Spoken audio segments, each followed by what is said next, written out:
ఆంధ్రప్రదేశ్లోని ములకల చెరువు ఇబ్రహీంపట్నం నకిలీ మద్యం కేసు సంచలనంగా మారిన విషయం తెలిసిందే. ఈ కేసులో ప్రధాన నిందితుడైన జనార్దన్ రావు తనతో ఈ పనిని మాజీ మంత్రి జోగి రమేష్ చేయించాడని పోలీసులకు తెలిపాడు. దీంతో అధికార ప్రతిపక్షాల మధ్య తీవ్ర దుమారం రేపింది. అయితే మాజీ మంత్రి మాత్రం తనకు ఈ కేసుతో ఎటువంటి సంబంధం లేదని, నిందితులు ఉద్దేశపూర్వకంగానే ఇలా చెప్పారని ఆయన తెలిపారు.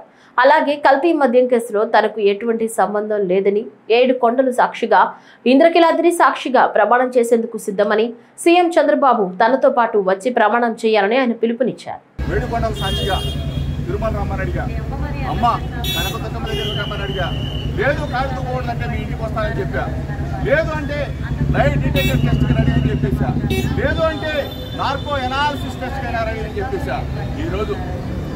దేనికి కూడా స్పందన లేని ముఖ్యమంత్రి కొడుకు మీరు చూశారు.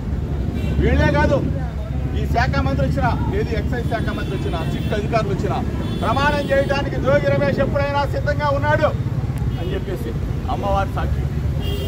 ఏ తప్పు చేయని జోగి రమేష్ని ఇంత పాటు చేశారు.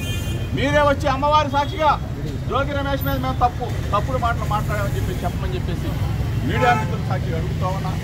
నేను అమ్మవారి ఎదుట ప్రమాణం చేసి మీడియా మిత్రుల సాక్షిగా రాష్ట్ర ప్రజలందరికీ కూడా నేను జోగి రమేష్ నిబద్ధత, విలువలు, విశ్వసనీయత, నా హృదయాన్ని గాయపరిచిన వ్యక్తులని అమ్మవారు వారికి ముట్టికాయలు వేసి వారికి ఇటువంటి తప్పుడు ప్రచారాలు చేయొద్దని చెప్పేసి మీడియా మిత్రుల ద్వారా విజ్ఞప్తి చేస్తూ మీ అందరూ కూడా నా భావాన్ని, నా హృదయాన్ని ఒక్కసారి రాష్ట్ర ప్రజలకి తెలియజెప్పాలని చెప్పేసి